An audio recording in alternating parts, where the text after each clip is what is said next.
All right. Hello, everyone. Shauna's holding her microphone today like a fancy newscaster. Like, yeah, I'm like talking about the weather or something. We lost the thingy to the we didn't other lose thingy. No, we didn't lose it. Baby lost Stupid baby. We're just like, where'd that piece go? I'm like, we haven't been here, so we blame the baby. It's fine. I'm sure eventually we'll find it. Arkin of Homesteading. Mm-hmm. That's who we are. I'm Sherry. I'm Shauna. Sorry, I just was rambling on. About thingies. Yeah. Thingies. So today we are, we've already talked a lot or a little bit. We've done an episode and then it kind of comes up with Livestock Guardian Dogs. LGDs, they're referred to, so you don't have to say that mouthful. We do have a whole episode. That first episode was more or less like on like the breeds and kind of hit on training, but today we wanted to kind of talk about more in depth. Our light is moving. More in depth about the whole training thing and anyway, so yeah, we're gonna dig a little deeper into the whole livestock guardian dog thing, so you can make your decision on whether that's good for you, or if you have livestock guardian dogs already. Please let us know if you have any questions. I'm not like a crazy freaking expert or anything, but I don't know. I've trained dogs pretty much all my life, and then the livestock guardian dogs came along, and they weren't that difficult, just time consuming. So yeah. I'm sorry about the chicky noises in the background. We have the baby chicks in here, and they're very loud. You have like quiet kids and loud kids, and Shauna just, I don't know. These baby chicks are like loud kids. I know like baby chicks are usually like they're like peeping, but usually like when they're like sleeping, they're just like they shut the fuck up.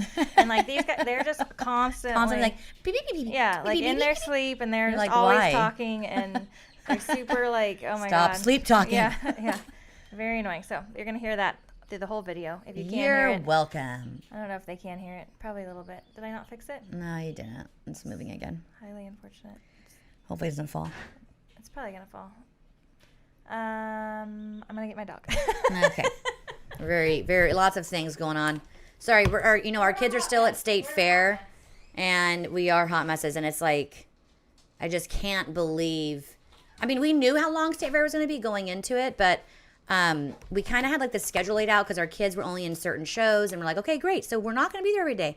And then like we're there, and we end up being like the hair and makeup people. And yeah.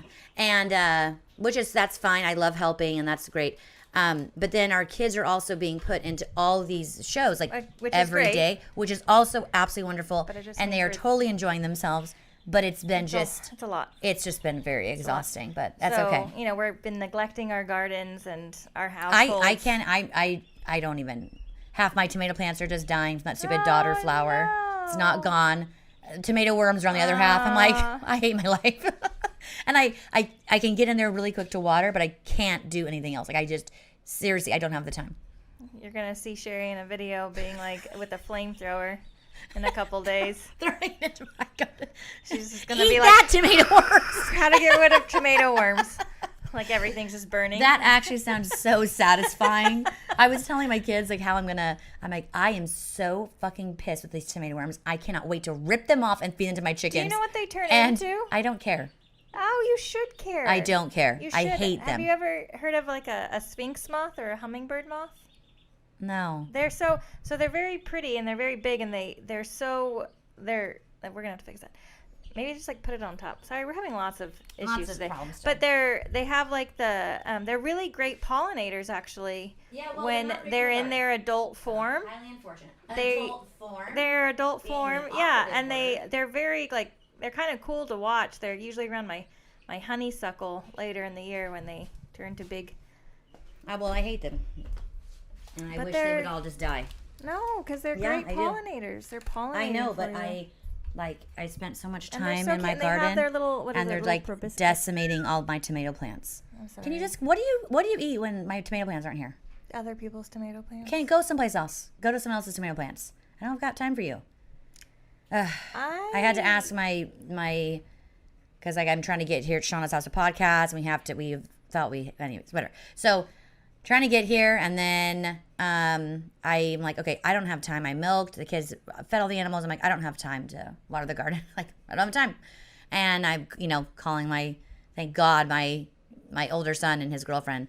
And his girlfriend, like, lives there. She's not working right now because she doesn't have a car. And I'm like, can you water the garden for me? Gardens. She's like, yes, of course. I'm like, thank you so much. Oh, my God. Lifesaver. Ridiculous. Yeah, my garden's been going okay, actually, this year. No, mine's not. And I can't even imagine being in the same space next year, but with another human. A tiny, needy human. Tiny, needy human. So I'm just like, that's not happening next year. No garden for me. Like you said, I'm going to do garlic and I'll do like, in the fall. Uh-huh. And then, like, that's what I'm going to do, and that's all. And then I'm just going to leave those garden beds. I mean, I was like, I'll do flowers. I'm not even going to do flowers. Flowers still need water. You still feel like you have to take care of them. They still need, attention. The garlic is easy, and so is even the onions, and even, like, carrots, planting a bunch of carrots and all that stuff. And your kids would love to go out there and just, like... Oh, yeah, pulling up shit. Kids love pulling things out of the dirt. I don't know why. They're obsessed with satisfying. My kids, like, every day, can I pull a carrot out? I'm like, only if you fucking eat it. Because they always want to pull the fucking carrots, and then they're like, here you go. I'm like, you're consuming this carrot now. This is going inside of your body. You're consuming it. This is what's happening. Like, if we get, like, a bunch at a time, that's, like, different because then you can, like, take it in and do something with it. But what are you going to do with one fucking carrot, Nothing besides eating it. Like, right then, it's just going to, like... And they're not, like, store carrots where they're, like, they stay good in the fridge forever, Like, the next day or a couple days later, they're all, like, wah, wah, wah. Like wilted. Meh. Yeah, for sure. But, and the carrot tops all go to the pigs, which is great. Nice. Because they love them, yeah. So we eat the carrots. Nice. And make the kids eat the carrots. And the carrot tops go to the kids. You're like, eat it. Pigs. The kids. Same. Anyways. Livestock Guardian Dogs is what we're talking about, not gardens. And sorry, getting off. I'm just tired. So Livestock Guardian Dogs, they're specific breeds. And we went over the breeds in our last...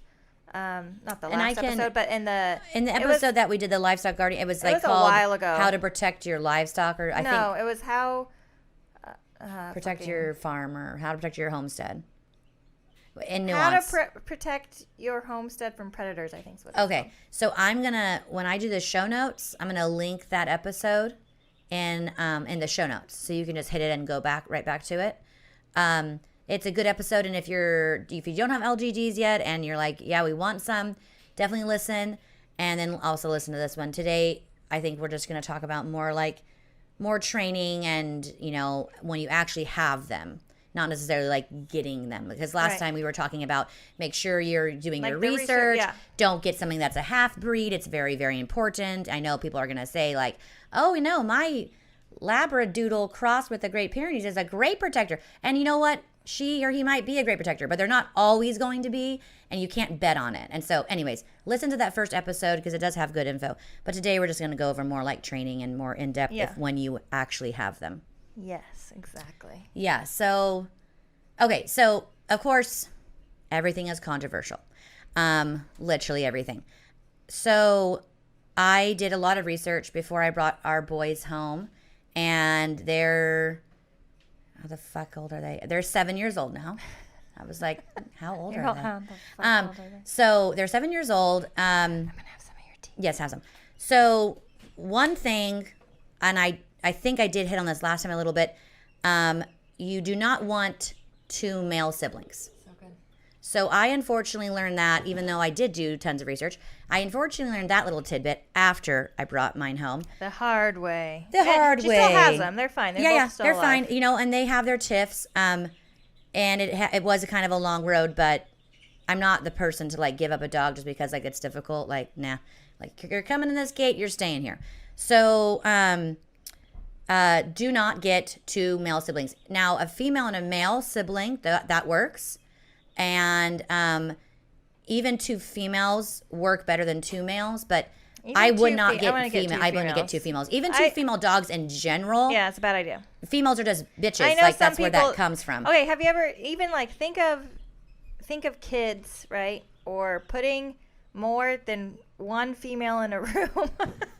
Yeah, no, that they don't like that with different personalities. They're gonna have their fights more than more so than if you put like a female and a male in a room. I'm not trying to sound like sexist or anything, but it's just how it is. It's science. Most females are super controlling and they want to be the boss, and that is literally through every species. So like every dogs species. Are the same. Humans are the same. You know, the women want to run the show. I don't know what's in us that we're super controlling. I don't know. We have like babies and shit like that, and we're like, no, we're fucking calling the shots. We just pushed a baby out of her vagina. We definitely get to say how this is gonna go. Right. So, everything. Yes. So, like, that means everything. Yeah. Oh, it's not related to the baby? Doesn't matter. Don't care. I still get to control it. We're just it's just how we are, and some more than others. Not talking about us, guys. We're super chill. Definitely not. So a female and a male sibling would work. Just don't get the same gender and the same sibling pack. Now you could, and I kind of wish I had done this. Not that I don't love both our boy LGDs at home, and I love them dearly, and I would never change anything. But what you can do is you could go and get one male from one litter and another male from a completely separate litter. That is good. They're not going to have, and they may have some tips up until you get them fixed. And the trick here is you should not get them fixed until they are like full grown, because since they are such large breed dogs and they just grow huge. When you fix them early, there can be growth problems and a bunch of other problems. And they're big for a reason, because they're supposed to be scary and scare away all the right. And they're predators. Supposed to be able to hold their own against like a mountain lion or thank you, bear and large predators, right? Yeah. These aren't for your they're not trying to just fucking scare away like a little fox or a raccoon. Possum, yeah. And so your cat can do that.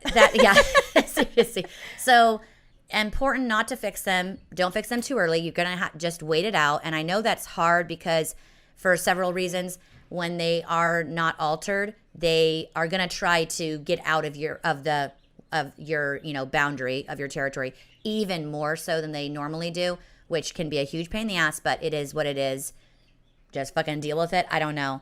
I mean, and that's what I did. I just dealt with it. It was obnoxious. It was stressful for like a year. But, it wasn't in the beginning when they're like puppies. It's not stressful, Anyways, that's how you would start out. Okay. Now, again, when I say there's controversy when it comes to raising them. No, of course not.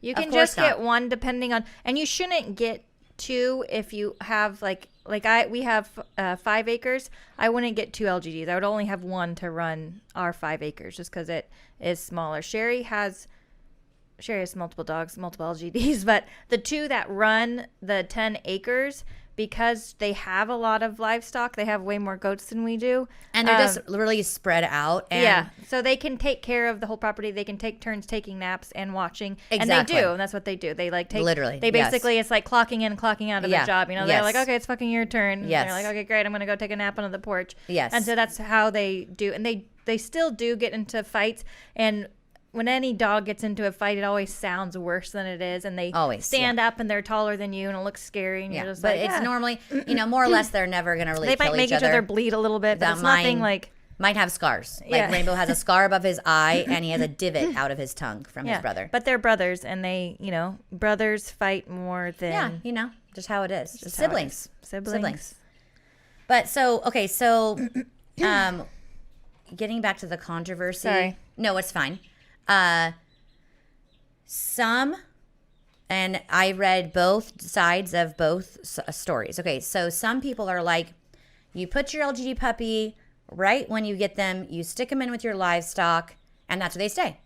And then they learn by doing. And hold on, just really quick here. Sorry, just before I forget. When you get your Livestock Guardian dog, it needs to come from, and we're not talking about working dogs like Australian Shepherds, Queensland Heelers. Those are like with your working breeds. We're talking about Livestock Guardian dogs, specific breeds of dogs. When you get them, they have to come where they're like literally born in the pasture with like their in the mom. Barn in the pasture. And so they've been born into it. So it's just like, that their mom was working, their dad was working. Yes. They were meant to be Livestock Guardian dogs. So you really should look for people breeding. I hate I'm not telling you not to get it from a shelter, because I know there's a ton in the shelter, and sometimes those work out wonderfully. But if you are going to get a puppy, get one that is born into a pasture. Yes, sorry, 100%. I just didn't want to. That's a very good, very very good tip, because you don't want you don't want to go pick up your Great Pyrenees puppy and they're like in a suburbia home and they've never seen a goat or a fucking sheep in their life or a pig, because they're probably going to have a harder time when they're born into that. And they're just going to want to be a house pet. Exactly. They want to be a house pet versus being like, I'm watching these animals. And their instincts are incredibly strong. And that's what makes training them kind of easy. When I say training, I don't mean you're like training them to like sit and lie down and come and all that shit. You can, but like I never found it necessary with mine. Okay, so some people are like, oh, you get your puppy and you stick them in the pasture with the animals that they're going to be with, and then you leave them there, and that's how they learn, and they learn by doing, because they have these crazy great instincts. Okay, and I know that's worked for some. So other people are like, well, no, they should have their own little pen, and then you take them around to visit livestock on a daily basis, first on a leash, and then once you think they're good and they're not going to chase, then off leash. I went with the second for several reasons. Basically, the training is basically you're trying to avoid anything negative happening between them and the livestock. Whether that's chewing on little lamb's ears, whether that's chasing baby goats, whether that's, jumping on their livestock they're trying to protect. So there's a lot of negative interactions that they can do. And so see, my problem with like, oh, just stick them in a pen. Like, you're not going to be able to see those negative interactions. And then like your puppy does it one time where he chews on a baby lamb ears. He gets away with it. So he keeps on chewing. And then now you have a habit. Because it's tasty. And it's hard to break. Or they're chasing. You don't see it. So they keep chasing. And then you see it too late. And now it's a terrible habit. Hard to break. I went with the second option for that reason. And then I also went with the second option because I was like, I'm not only bonding these dogs to my animals, because that's not all that I want to protect. I'm bonding them to my kids. And that was important. Hugely controversial. That's hugely controversial. People will have come at us being like, you shouldn't bond your LGDs with your children. They're not going to take care of their livestock. It's like bullshit. They totally do. So well, and the thing is, they take care of anything that comes onto the property. Like, as long as you introduce it, and it depended upon the temperament of your dog. So one of my dogs, Caesar, he is like, oh, hey, you're here. Okay, well, I guess I'm your protector. And he's like completely adults, kids, it doesn't matter. Other animals, he's like, fine. I will love you forever. Not other dogs. I will be terrified of fireworks and anything yes, loud. He is terrified but I will take down a mountain lion, no problem. That's right. But fireworks are scary as shit. And please let me in the house. If that mountain lion has a firework or a loud, boomy sound. Well, then you're shit out of luck. Yeah. But no, he's a great livestock guardian dog, and he's so good with the kids. And so the kids are able to like lay on him in the pasture, and like, yes, our kids lay in pastures. It's fine. And like, and there's never any issues. And then her other one, Rainbow, just like dogs, if you're a dog person, everyone they have has different personalities. So Caesar is they're from the same litter, super chill, super sweet. Rainbow is very sweet too, but he has more of a bubble, okay? Yeah. Like how I do. Like I don't want like people in my bubble. I have a little bit bigger bubble than some people. I'm like, I don't want you in my space. Well, and he's not nearly as trusting of other humans. No, we have to lock him up when other people, when we have strangers coming on, or even people that he doesn't know really well. We usually lock Rainbow up because he's like, no, I'm going to have to eat you because you must be exactly like you're a threat. You're dangerous. And I never want to take a chance with that because he is a huge dog and he could cause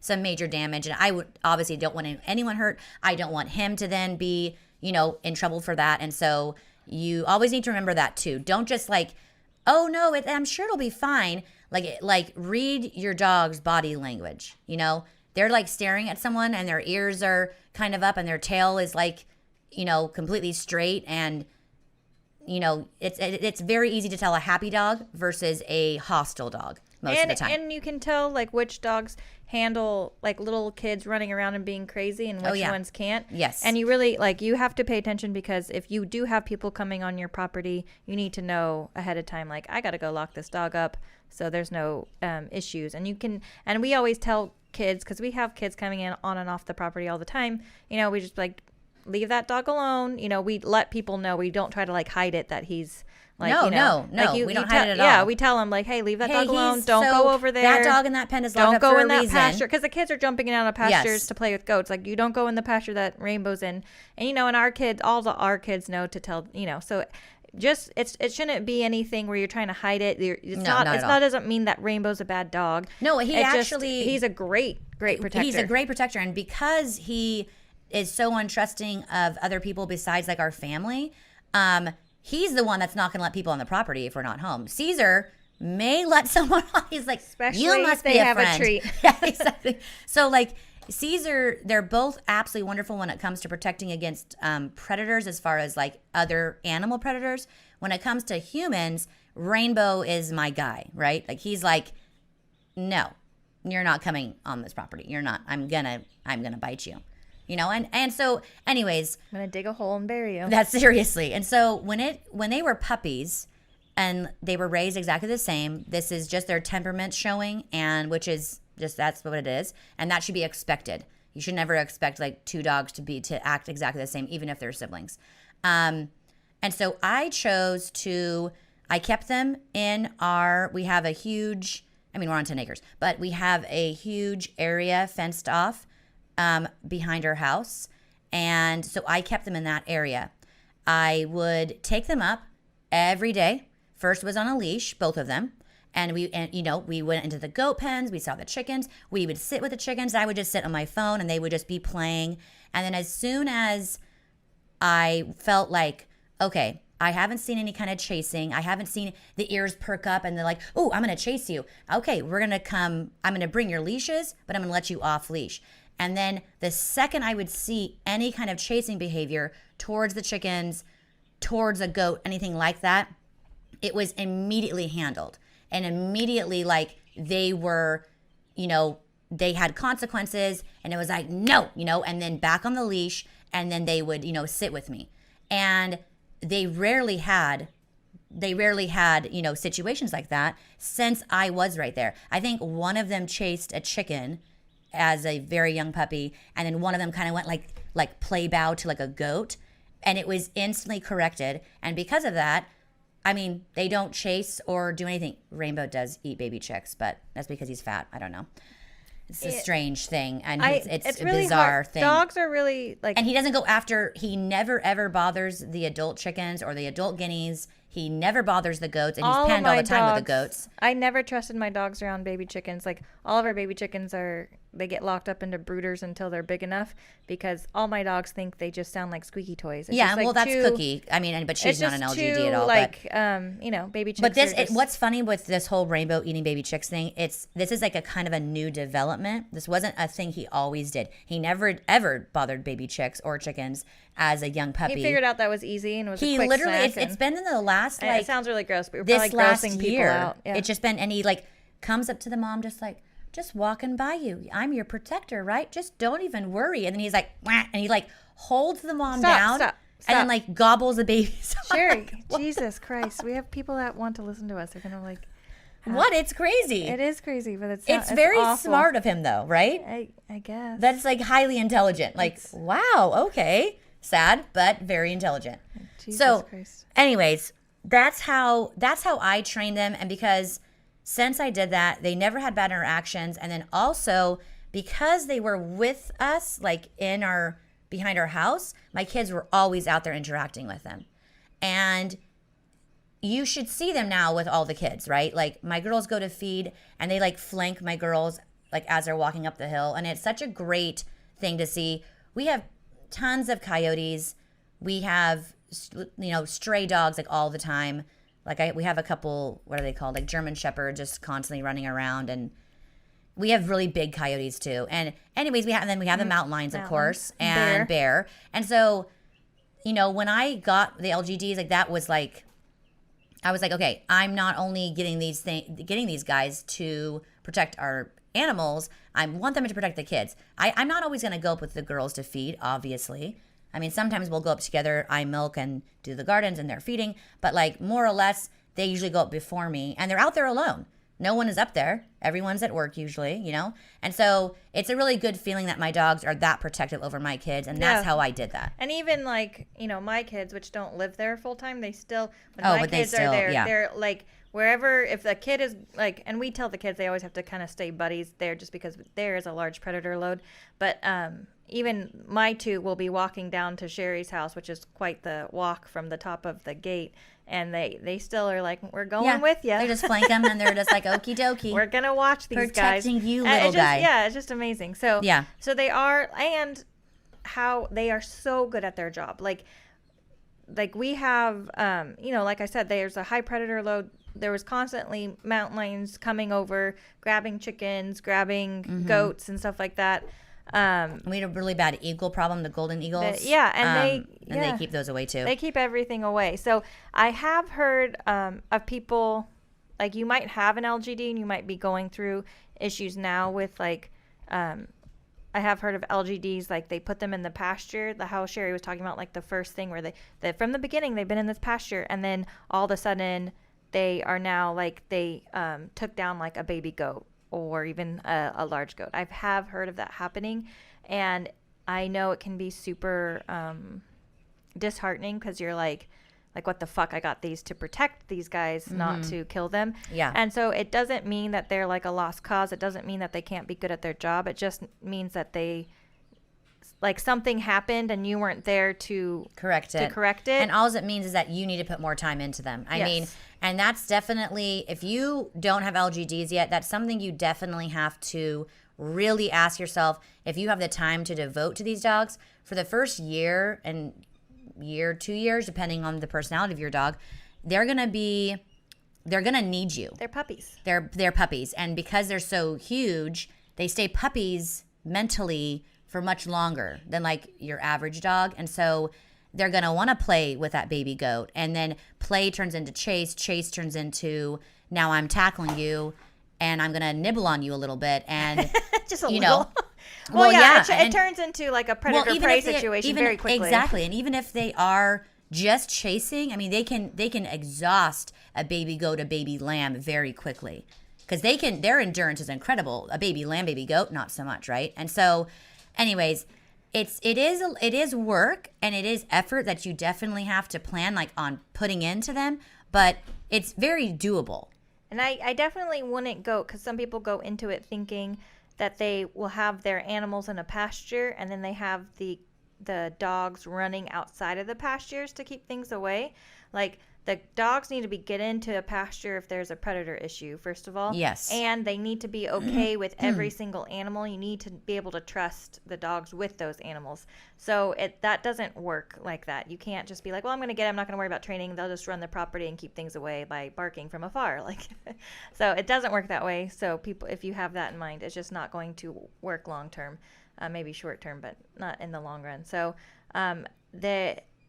and this goes with everything, even like if you're getting like a farm dog or, you know, what the fuck ever, like for training, like if you get like a long lead, like you have like a lead rope or whatever, like you would for a horse, or even like a long leash, and you just hook it to you and hook the dog up to it. And then when you're out feeding every morning, and anytime you're out with your animals, anytime you're outside, and if you can't trust that dog yet off leash, you have them hooked up to that lead to where they have some freedom to go and explore and kind of like smell the different animals and everything else, but then you can correct them very quickly and very easily with that lead. Yes, exactly. So the moment you see their ears perk up and look at anything like very intently, any animal, even like a little bit of interest, like even a noise where their eyes go and they kind of like their ears go straight, then you tug on the lead and you like no, you know, and then you have treats. So positive reinforcement works super well for dogs. And so instead of constantly correcting negative behavior, just like with a child, you know, you want to not correct, but you want to reward positive behavior, right? So like you see them do something good, they go up to that baby goat and they're smelling, and then they lay down and you instantly like reward. Yes. Or even if they go up to the baby goat and they sniff and then they kind of like turn around to walk away, like good boy, ignoring good girl. them is just as good. If they're if they're walking around and acting like that animal doesn't exist, it doesn't mean they're not going to protect it. It just means that they're not like, okay, they're what not the like fuck gonna ever. chase it and run it down. So you you reward them for even the smallest thing like that, even Yes. ignoring. Yes. So you constantly have the treats, and they know, like, oh, wow, I'm getting, and then not just giving them treat, but you do the every now and then. So it's a system. So you have to have like a treats in like a little treat pouch or something. So like on I you. carried, when I trained the puppies, I carried like a fanny pack. Yeah, do like a fanny and pack. I had a baggie, and I would just go get at our like local Winco, I could get like 45 chicken hot dogs for like $5. Very inexpensive. They weren't like dog treats, but they're high value treats though. High value means like, does this dog really want them? Yes, because it's pure meat and it's fresh meat. And so I would every morning or the night before, I would chop hot dogs. I would do like 2, 3, 4 at a time, depending on how long I knew I was going to be outside. And I would chop them pretty small, just enough, because you don't want to treat they have to sit there and chew. You want to treat like, okay, here it is in my mouth. It was delicious. I swallowed it very quickly.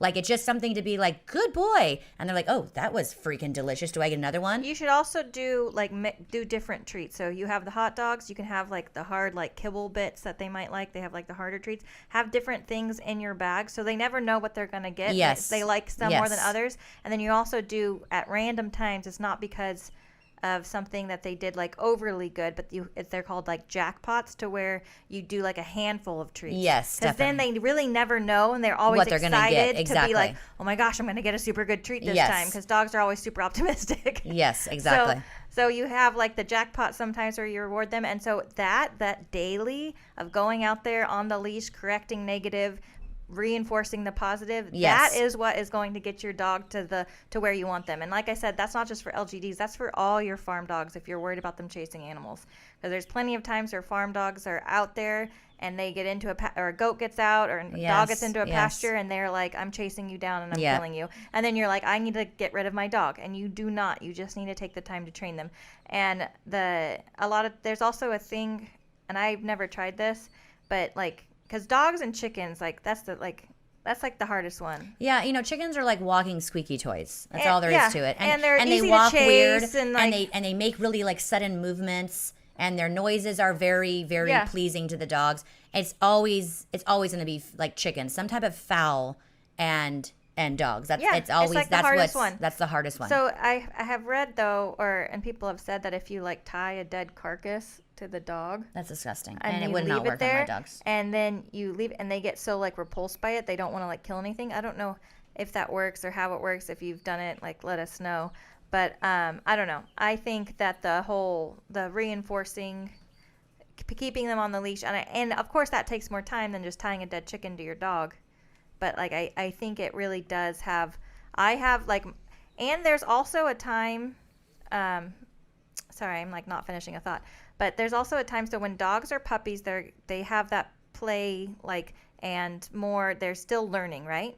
And so until they're about like 4, and that's like, I know that seems like 4 years, until they're about 4, they don't really like settle into themselves. Yeah, 100%. And then once they settle into themselves, they become such different dogs, and they listen so well. If you had put that training in that time, and I know it sounds like forever, but they're not going to be like that like for 4 years. I'm just saying that, and it's not, once that 4 years, it's just like it's just like everything is just so easy after that. And it's not horrible before that. I don't want you to think that. It's just a little bit more like constant, like, hey, no, like you're not allowed to chase chickens, like reminding and stuff like that. It's more, and it's not like we mean 4 years or 2 years, 24 hours a freaking day. No, of course not. And so it's like a first 1 year of like leash training. I think. Exactly. And and it just, your dog is going to be as good as you want as the effort you put into it. That's basically it, right? Like don't get an LGD thinking like, oh, I've heard that they have great instincts and they don't need any training, and I'm just going to plop them out there. It's probably not going to work.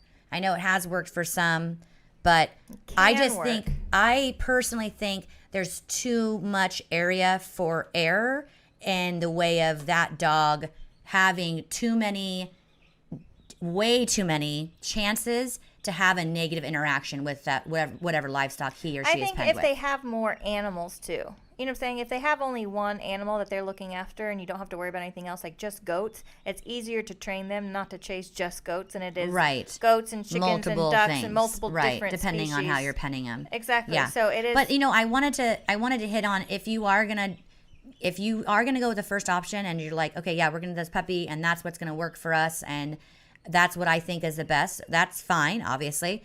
You do still have to make sure that your dog is somewhat connected to you and your family, because these dogs, these LGD breeds specifically, because they have to make decisions on their own, and that's how it has been for thousands of years in their genetics, they can be very, very stubborn and very strong-willed, which can equal aggression. It can turn into aggression very quickly.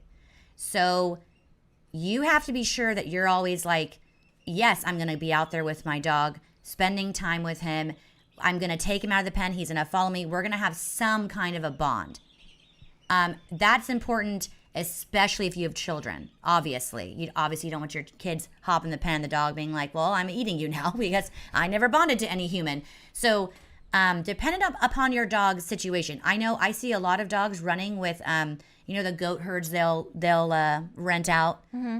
I see a lot of dogs running with those huge goat herds. I'm assuming they have very little people interaction. Their people interaction is like, we come and trailer the goats go in the trailer, the dog goes in the trailer, we trailer them to a new spot, let them out, and then that's it.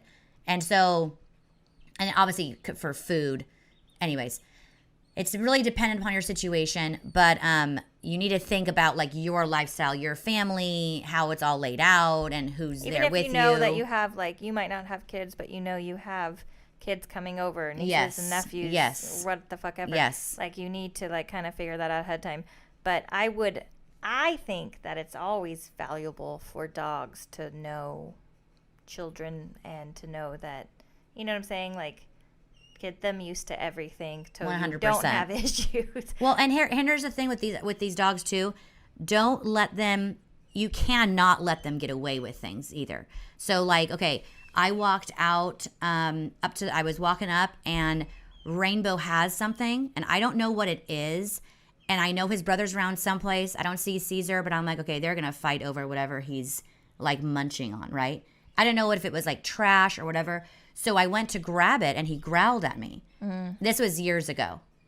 So I instantly grabbed water, like a hose, ran and got the hose, sprayed him at the same time, like hollering at him and telling him like, absolutely not, but in a very mean way. And you are mean. He of course dropped it, and then I picked it up, and then I was like, this is mine now. Next time I tell you to drop it, you're going to drop it, or you're going to get sprayed. Like, I don't know what you want me to do. You just squirt. Because the thing is, these dogs, like I said, they are so, like, because they have to react on their own and make their own decisions. Okay, I'm moving my herd over here. Oh, here comes a predator. I'm going to attack from this angle. There's a lot that has to be on their mind. They are very intelligent, which is a great thing, but they can be very, very, very strong-minded and strong-willed. Caesar, he's never growled, never done anything like that. But again, like we said earlier, he's just a much more mellow guy.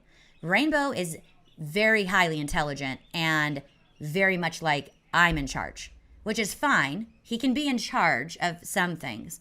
But when I say drop it, like, I want you to drop it. And so that's what I mean when I say you need to have a bond with your dog. You don't want these things attacking you. That would suck. I mean, Rainbow is pushing 200 pounds. I mean, I'm sure he's actually over. He definitely weighs more than I do. Well, honestly, so Rainbow, like, even if we come in their gate in a different car, Oh, yeah. His ears are up and he's looking at me like he's like I'm gonna come barking. eat you, Yeah, he's like eating you. I roll down the window or whatever. Even if he's like, I have somebody in the car that he doesn't like recognize or something.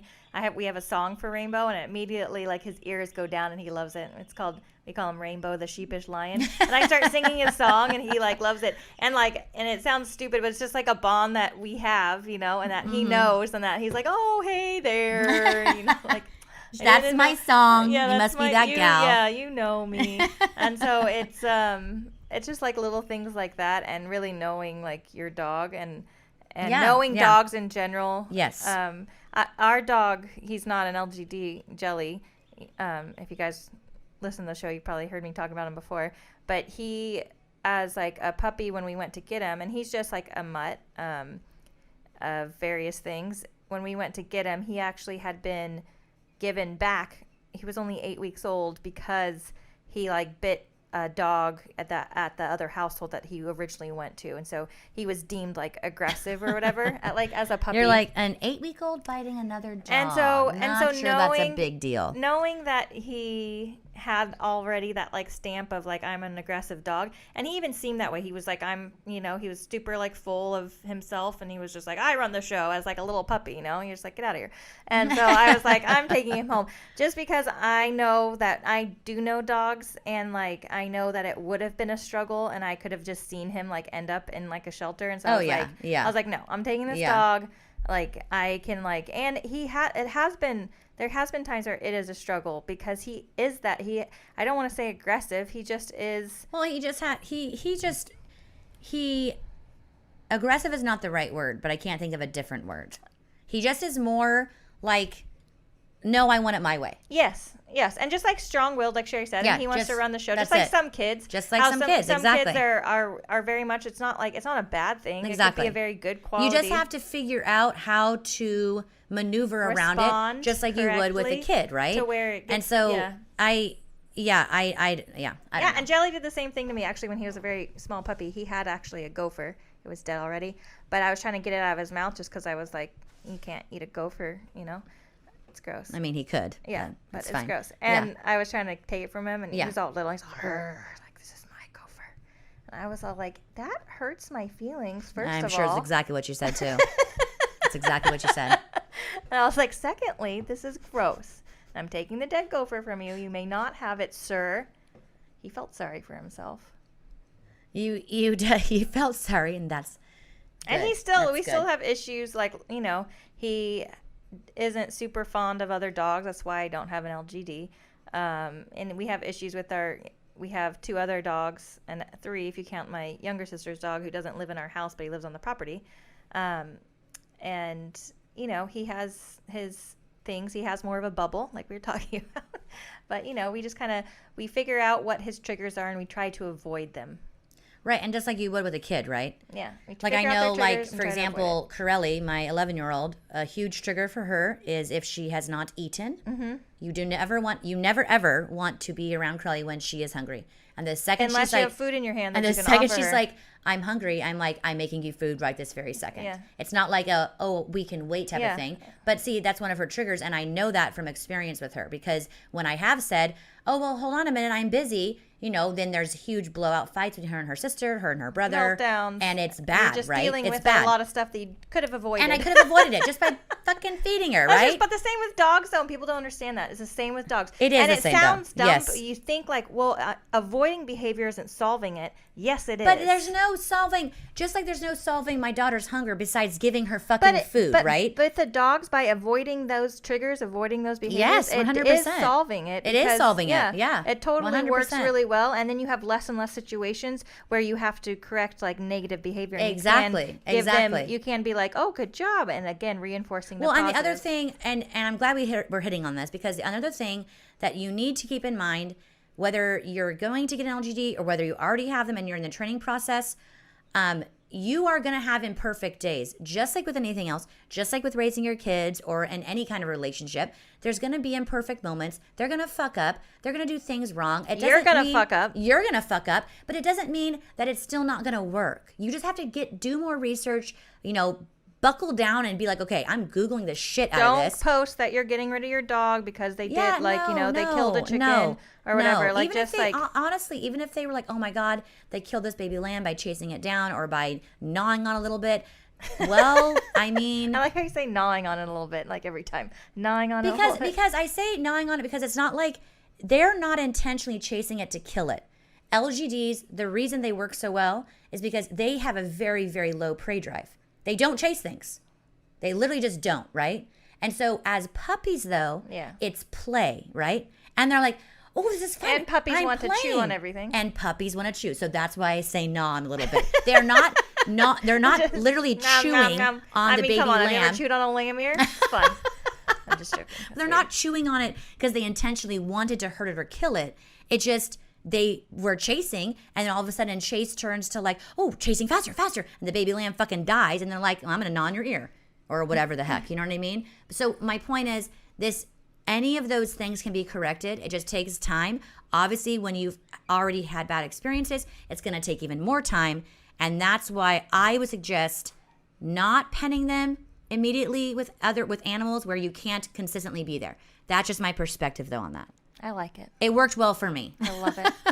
The other thing that LGDs do that people can get turned off of, or they might freak out, or if they weren't around, they think that their dog killed the chicken, is if something happens to a chicken, say a chicken dies from heat stroke, the LGD will want to get rid of that carcass to avoid drawing in predators. Yes. And so they'll eat the carcass. And so a lot of times people misinterpret a situation. They think that their dog actually killed that chicken when in fact they didn't see anything happen. Yep. That chicken died from something else, some other circumstances, and they're like trying to get rid of the body. Yes. And they were like, nope, we can't have this here. I'm just gonna, and it's just like they're like cleanup crew, you know. There's or they bury it or do whatever with it. But they don't want to bring in predators because they're really looking out for everybody. You know, and so that is a thing that they do, and if you haven't researched, you wouldn't know that. And so people really they're like, oh, my dog killed a chicken, and they're like, well, did you see him kill it? And they're like, no. Well, then fucking how do you know they killed it? Yeah, you know? They had blood all over their faces because they fucking ate it. Right, and they most likely, and like I said, these dogs have such low prey drive. I mean, they are absolutely amazing. Their instincts are just phenomenal, right? But it does take time to hone in on those instincts, and you have to give them a good start. And Sherry's very passionate about this. Can you tell? I just hate to even hear how you get in you get your professional voice. You have like your voices. You know, Sherry's like her fun voice. Like I'm talking about homesteading. Then she has her like professional voice, and she's like, okay, these are the facts, people. I want you to listen. Everybody, we're breathing, and I want you to pay attention. For me, it's like kids, dogs, and homeschooling. Yeah. Oh, God. Get Sherry on to fucking homeschooling. Last night, she was, like, talking to this mom about homeschooling, and I was just like, oh, Jesus. Like, we're going to be here for, like, an hour and a half. And she's, like, even listening to her, she's, like, so, which is great, because I am passionate about it, too. And when I get, like, going, and I'm like, you know, you guys are fucking doing it wrong. Like, fucking calm down, okay?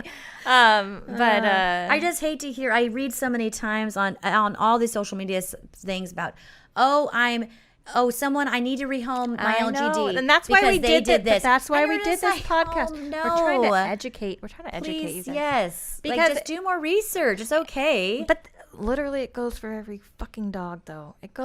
For every dog. Like, for every dog. People get rid of dogs so quick because they don't want to put in the time. Either don't get the fucking dog in the first place, just don't get or it. Plan to put in time with whatever you're getting. Like, okay, there's a very rare occasion where you get the dog, and that dog is going to be perfect in every circumstance for everything. That's never gonna happen. It's never gonna happen. You have to put the time in. If you're not gonna put the time in, just like with kids, just fucking don't do it. It's like even my little Chihuahua Pomeranian. Had him forever, right? He's like 13 or I don't even know what the fuck age he is. And he's a pretty great, he's basically perfect. He doesn't do anything, doesn't chase. I mean, he's obviously very tiny. And, you know, he's great. He's a great dog. Loves people, loves animals, just loves everything. The one thing he does is when he gets in these moods and you're like, Frodo, come here. And he's like, and I'm running away. And he just takes off and it runs out the gate. And I'm just like, so annoying. And so see, it's just like, but, you know, if I just got him another collar for the sport dog, that would fix his wagon. You sound so old. That'll fix his wagon. I meant to do it. Which is another great point. Probably our last one because we got to go. But is the sport dog or another invisible electric fence you have to have it unless you have. You gotta have it. 40 acres for your LGD to roam and wander. Well, even then, you better have some. It's very you need a fence up, but it's very instinctual for them to like expand their territory. That's just like again in their genetics. They are wanderers, so like the dogs are always wanting to get out. Yes. Always wanting to expand their territory. Always wanting to make sure predators aren't nearby. Yes. And so if you don't have this, like we have the invisible fence even for our little dog. What the fuck are you doing? Ants on you. I do? Yes, that's like the second one I've knocked off. Why? It's a massive scratch in your arm. It's weird. I know, and I don't even know where I got it from. I hate that. Don't Is you that hate weirder? That? Like the bruises, scratches. You're like, where did that and come like from? last night, and I was like, what's on my arm? I thought it was paint because we've been like face painting and doing shit for our kids, for all their performances. And so I thought it was paint, and I was like, it hurts when I touch it. but the paint hurts. Ow. And I was Damn like, paint. And then I was like, am I allergic to the paint? But it was like, no, these are actual. You're like, no, scratches. it's scratches. But I have no idea where they came from. You're like doing stuff all day. It's like fucking, like how you are like on the farm, like on the homestead. You know how many times like I have like a scratch and I won't even notice at all, and it's like obviously I'm a huge baby. Like I feel pain, but like I won't notice, and it'll like be bleeding or something like that. Or my husband, his name is Honest. Will be like, why he's mine. He'd be like, aw.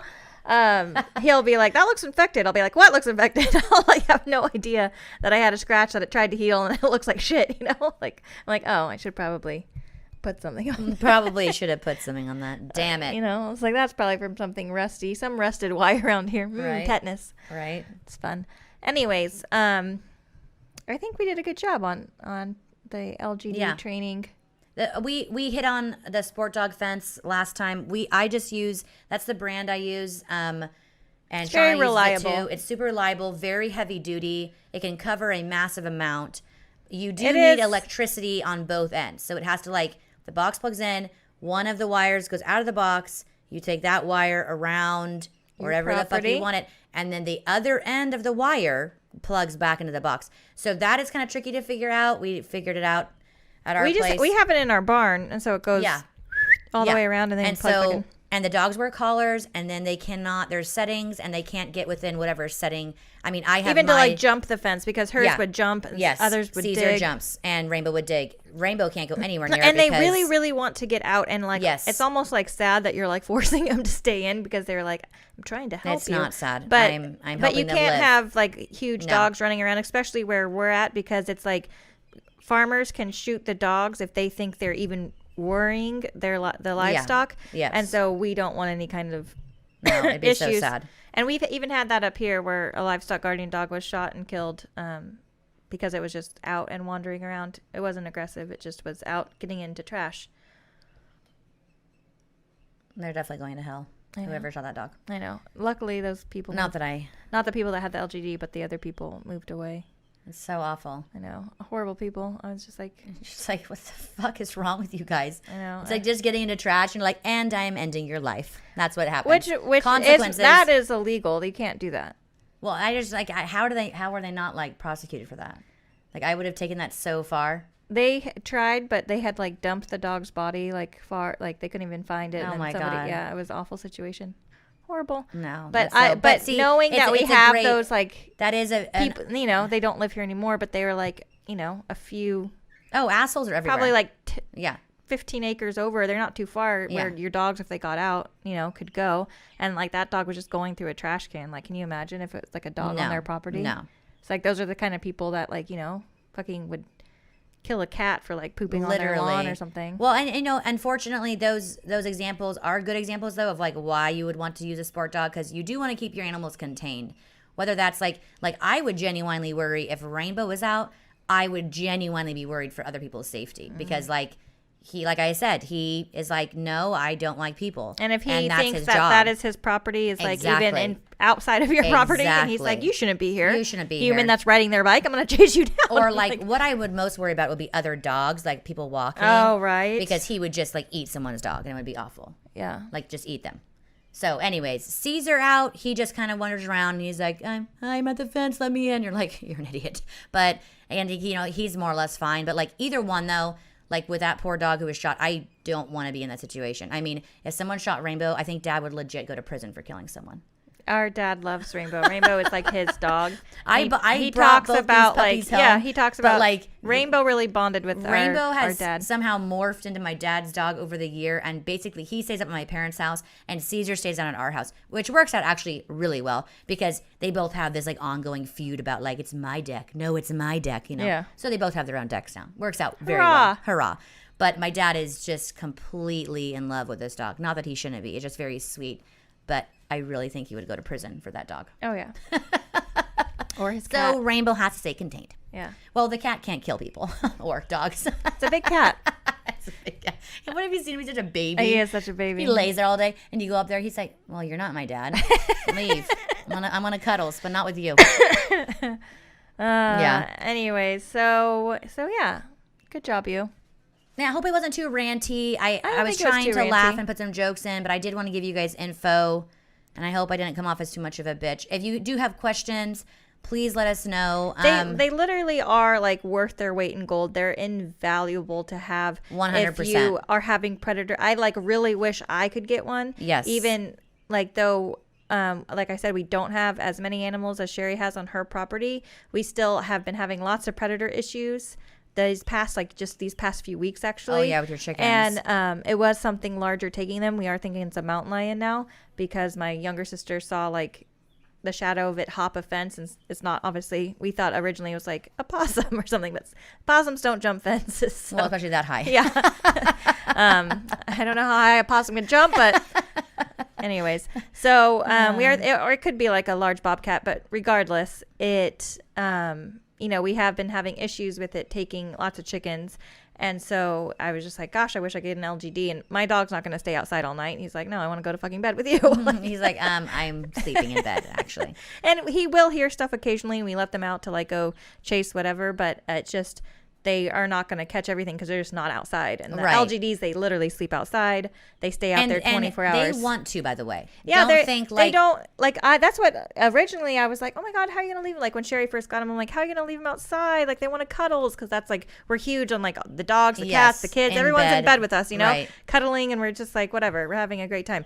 But originally when she got them, I was like so worried that these dogs would want to be in with her, and they do not. If they're inside like a house, and if you leave them in there and you're outside or you're away, they will literally claw their way out of said house. Caesar has ruined several of our windows. Like our window panes. Because he'll come in to like hang out for a minute during the day, but then the kids will run out and, shut the door. I will have gone up to milk or something. Yeah. And then he'll be in there. That's what's happened in the past. And then it's the kids, bueno. I'm like, don't forget to let Caesar out. And they forget to let him out when they come up. And I come home and he's like, oh my God, I thought you left me. Sherry doesn't have a window anymore. My freaking window. I'm like, how did you do that? Like, you don't have thumbs. Like, how did you do that? I mean, it's incredible, like the strength and size of them. And then if they really want something, you're like, okay, shit, you got determination on your side. That's fucking crazy. So they really do want to, even at night. Yes, they want to be outside, especially at night. They love it. Almost. And even in the rain and stuff. Yeah. Caesar will just like be sitting out in the rain, like protecting still. I'm like, you're weird. They love it. It's weird. They love, and you know how it's like the working dogs, they love to work. It's like they to protect. Yeah, they love to protect. They to be on don't duty. Want to be inside your house sleeping in your bed with you. They want to be outside. No. Yes. So if you're worried about that, don't be. Yes. No. They're good. But yeah, I really wish we can't. Like I said, Jelly's not like cool with other dogs, so I'm kind of worried to get cool with other dogs. An LGD and he likes to be the boss, and right now he is, and I don't want to like throw off the pecking order, if you will. For sure. No, it's like a little, and that's a good point. You have to know what in your life, like, okay, would this be worth it? Would it not be worth it? I mean, I'm sure my chickens would say it'd be worth it. Your chickens are like, yes, please, do I have a vote? You're like, no. And like, this sounds horrible, but all my favorites are like locked up. It's just the ones that won't go in the fucking chicken coop and they sleep in the stupid trees. It doesn't sound.